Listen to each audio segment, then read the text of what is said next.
दोस्तों आज से हम एक न्यू सीरीज स्टार्ट करने जा रहे हैं जो कि काफी ज्यादा जबरदस्त होने वाली है। तो चलिए इस सीरीज के एपिसोड 1 को शुरू करते हैं। तो एपिसोड 1 के स्टार्ट में हमें क्लाउड क्लिफ को दिखाया जाता है जहाँ पर कई सारे लोग युन नाम के आदमी को मारने उसके पीछे पड़े होते हैं। और ये युन एक डॉक्टर होता है जिसके पास मिस्टीरियस पॉइजनस पर्ल है और उस पर्ल के अंदर इतनी ज्यादा पावर्स है कि वो किसी भी तरह के बीमार इंसान को ठीक कर सकता है। साथ ही उसका पॉइजन भी इतना खतरनाक है कि वो यहाँ तक के किसी डीमन या फिर गॉड तक को मार सकता है। इसलिए वो सारे लोग युन को मारकर उससे वो पर्ल लेना चाहते हैं ताकि उसका इस्तेमाल कर सके, जिससे उनका दुनिया पर भी राज हो जाएगा। लेकिन युन अपने पर्ल के पॉइजन का इस्तेमाल करते हुए उन सभी लोगों के ऊपर अटैक किए जा रहा होता है ताकि कोई भी उससे पर्ल वो नहीं ले सके। कई सारे लोग उससे फाइट करके उससे वो पर्ल छीनने की कोशिश करते हैं, लेकिन युन अकेले ही उन सभी पे काफी ज्यादा पावरफुल दिखाई दे रहा था और वो उन सभी से फाइट किए जा रहा होता है जहाँ कोई भी उसका मुकाबला नहीं कर पा रहा था। लेकिन इतने लोगों से फाइट करने के बाद युन थोड़ा थोड़ा कमजोर हो गया होता है और यहाँ पर जो लोग हैं इन लोगों ने ही युन के मास्टर और उसकी फियांसे को भी मार दिया था उसी पर्ल के लालच में, ताकि वो उनसे वो पर्ल छीन सके। और उन्हीं का बदला लेने के लिए यहाँ पर युन आया होता है क्योंकि अब युन के पीछे भी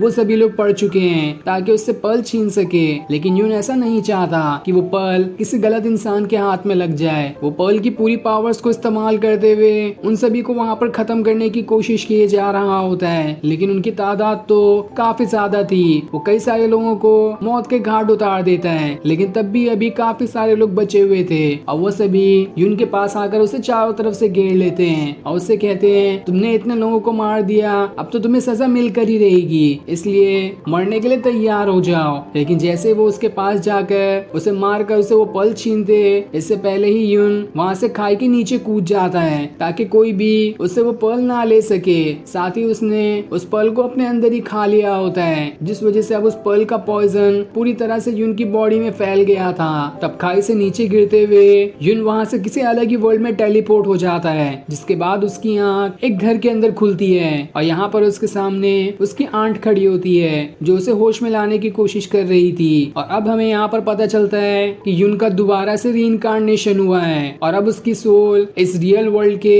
शियाओ नाम के आदमी के अंदर आ चुकी है, जिस शियाओ की आज शादी होने वाली है। लेकिन शियाओ ने एक ऐसी बीमारी के साथ जन्म लिया था कि वो चाहे कितना भी कल्टीवेशन कर ले, उसने आज तक कभी भी अपना लेवल 1 ही ब्रेक थ्रू नहीं किया है, इसलिए सभी लोग उसका मजाक उड़ाते हैं। लेकिन आज उसकी शादी इस पूरे सिटी की सबसे खूबसूरत लड़की के साथ होने वाली है, क्योंकि कुछ टाइम पहले शियाओ ने उसकी जान बचाई थी और उसी का एहसान निकालने के लिए वो लड़की शियाओ से शादी करना चाहती है। लेकिन ये शादी भी एक समझौते के बराबर ही होगी, पर ये भी चीज कई सारे लोगों को नहीं भा रही है क्योंकि हजारों लोग उस लड़की के चाहने वाले हैं क्योंकि उसकी सुंदरता ही इतनी ज्यादा है। इसलिए उन लोगों में से किसी एक ने शियाओ के शराब में जहर मिला दिया था ताकि शियाओ मारा जाए, और जब वो मर जाएगा तो वो सुंदर लड़की से शादी नहीं कर पाएगा। साथ ही उस लड़की का नाम किन्यू होता है। लेकिन तब वहाँ पर उसकी आंट उसे होश में लेकर आ गई होती है, लेकिन अभी तो उस जहर की वजह से शियाओ मर चुका था। पर जैसे ही युन की सोल उसके अंदर आई, शियाओ अब दोबारा से जिंदा हो चुका है और अब उसकी बॉडी के अंदर 2 लोगों का कंट्रोल है, एक शियाओ के खुद का और दूसरा युन का। और इसी वजह से अब युन की पॉइजन वाली पावर्स भी शियाओ के पास आ चुकी है जिसके बारे में कोई जानता ही नहीं है। और इसी वजह से उसके ऊपर जो पॉइजन डाला गया था उसका सारा असर खत्म हो चुका है उसकी बॉडी से, जिस चीज से शियाओ तो एकदम हैरान रहता है कि आखिर ये मेरे साथ क्या हो गया। तब वहाँ पर शियाओ के ग्रैंडपा आकर उसकी आंट को ही चिल्लाने लगते हैं कि तुम्हें शियाओ का ख्याल रखना चाहिए था, न जाने उसको किसने क्या लाकर पिला दिया। वो तो अच्छा हुआ कि शियाओ की जान बच गई, वरना आज तो इसकी शादी वाले दिन ही काफी बड़ी मुसीबत हो गई होती। जिसके बाद उसके ग्रैंडपा वहाँ से शादी की तैयारियां करने के लिए चले जाते हैं और उसकी आंट शियाओ को तैयार करना शुरू कर देती है। जहाँ इस लाइफ से शियाओ की बॉडी के अंदर से युन कहता है मुझे बहुत अच्छा लग रहा है क्योंकि जो लाइफ मेरी पहले की थी वहाँ पर मेरे को कोई चाहने वाला नहीं था, जो भी थे उन सभी को तो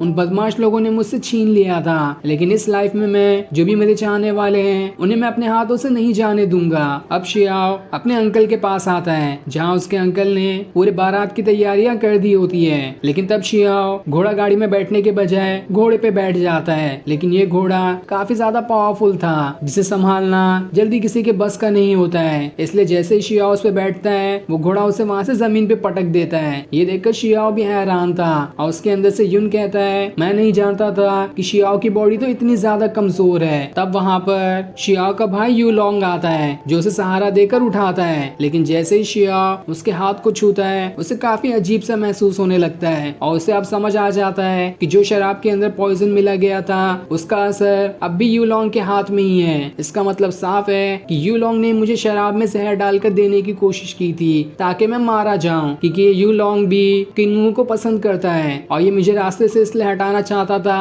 ताकि मेरे बाद ये किन्मू से शादी कर सके। लेकिन अभी वो जरा सा भी यू लॉन्ग को शक होने नहीं देता कि उसे उसके प्लान के बारे में मालूम पड़ चुका है। इसके बाद यू लॉन्ग उससे कहता है मैं तो आज तुम्हारे लिए बहुत खुश हूँ, तुम्हारी शादी पूरी सिटी की सबसे सुंदर लड़की से होने वाली है। इस चीज से तो कई सारे लोग अपनी जान ही दे देंगे जो कि किन्मू को पसंद करते थे, इसलिए तुम्हें आज तो बहुत ज्यादा खुश होना चाहिए। लेकिन ये सारी बातें वो ऊपर के मन से ही कह रहा होता है, असल में तो उसका अंदर कुछ और ही प्लान था। अब वहाँ पर एक साधारण घोड़े को लेकर आया जाता है जिसके ऊपर सवार होकर शियाओ पूरी बारात के साथ वहाँ से किन्मू के घर के लिए निकल जाता है और उसके जाने के बाद ही युन लॉन्ग अपने दूसरे भाई को एक जोरदार थप्पड़ मारते हुए कहता है आखिर तुम्हारी हिम्मत कैसे हुई उसमें शराब में नकली जहर मिलाने की, न जाने तुमने क्या मिलाया था जिस वजह से शियाओ बच गया, वरना तो उसे मर जाना चाहिए था। इधर जैसे ही बारात आगे जा रही होती है तभी सामने से एक भयानक और खतरनाक बीस्ट भागते हुए आता है जो सभी के ऊपर अटैक करने वाला था, इसलिए सारे लोगों में हड़कंप मच गई होती है। पर जैसे ही वो शियाओ के ऊपर अटैक करने वाला होता है इससे पहले ही उसके अंकल वहाँ पर आकर उस बीस्ट के ऊपर अटैक करके उसे वहाँ से दूर फेंक देते हैं। तब वहाँ पर यू विंग नाम का आदमी आता है जिसका ही वो बीस्ट है। वो आते साथ ही सभी से माफी मांगता है कि मेरा बीस्ट यहाँ पे थोड़ा सा पागल हो गया था, इसलिए वो सभी के ऊपर अटैक करने आ गया। लेकिन जहाँ तक कि मैंने सुना है कि शियाओ के पास तो काफी ज्यादा पावर्स है, इसलिए क्यों ना आज उसकी पावर्स का नमूना देख लिया जाए। अगर शियाओ मेरे बीस्ट को यहाँ रास्ते से हटाने में कामयाब होता है तो ये शान से यहाँ से जा सकता है, और अगर नहीं तो ये तब तक यहाँ से नहीं जा पाएगा जब तक ये बीस्ट को नहीं हटा पाता। और इसमें नाकाम रहा तो हम सब समझ जाएंगे कि शियाओ तो किसी काम का नहीं है और इससे शादी करके किन्मू की जिंदगी बर्बाद हो जाएगी। ये सुनकर शियाओ को गुस्सा तो आता है लेकिन तब भी वो उस बीस्ट को रास्ते से हटाने के लिए मान जाता है। लेकिन जैसे ही वो बीस्ट उसके ऊपर अटैक करने उसकी तरफ बढ़ रहा होता है तब उसे शियाओ की बॉडी के अंदर से युन की स्पिरिट दिखाई देती है, जिसे देखकर तो उस बीस्ट के पसीने छूट जाते हैं और वो वहाँ से भागने में ही अपनी भलाई समझता है। लेकिन तब यू विंग उस बीस्ट को भड़का देता है, इसलिए अब वो बीस्ट शियाओ के ऊपर अटैक करने के लिए पूरे गुस्से के साथ उसी की तरफ बढ़ना शुरू कर देता है। ये देखकर शियाओ भी अपनी पावर्स को एक्टिवेट करने लगता है, लेकिन जैसे वो उसके ऊपर अटैक करता इससे पहले ही वहाँ पर किन्मू का भाई आ जाता है जो वो उस बीस्ट को उठाकर वहाँ से गोल गोल घुमाते हुए दूर फेंक देता है, इसलिए वो बीस्ट उड़ते हुए यू विंग के ऊपर ही जाकर गिरता है। और फिर किन्मू का भाई शियाओ को उसके घोड़े के साथ ही अपने कंधे पर बिठा लेता है और उसे वहाँ पर रखे हुए सीधा किन्मू के घर की तरफ जाना शुरू कर देता है, क्योंकि बारात को आने में काफी टाइम पहले से ही निकल चुका था। जहाँ रास्ते में वो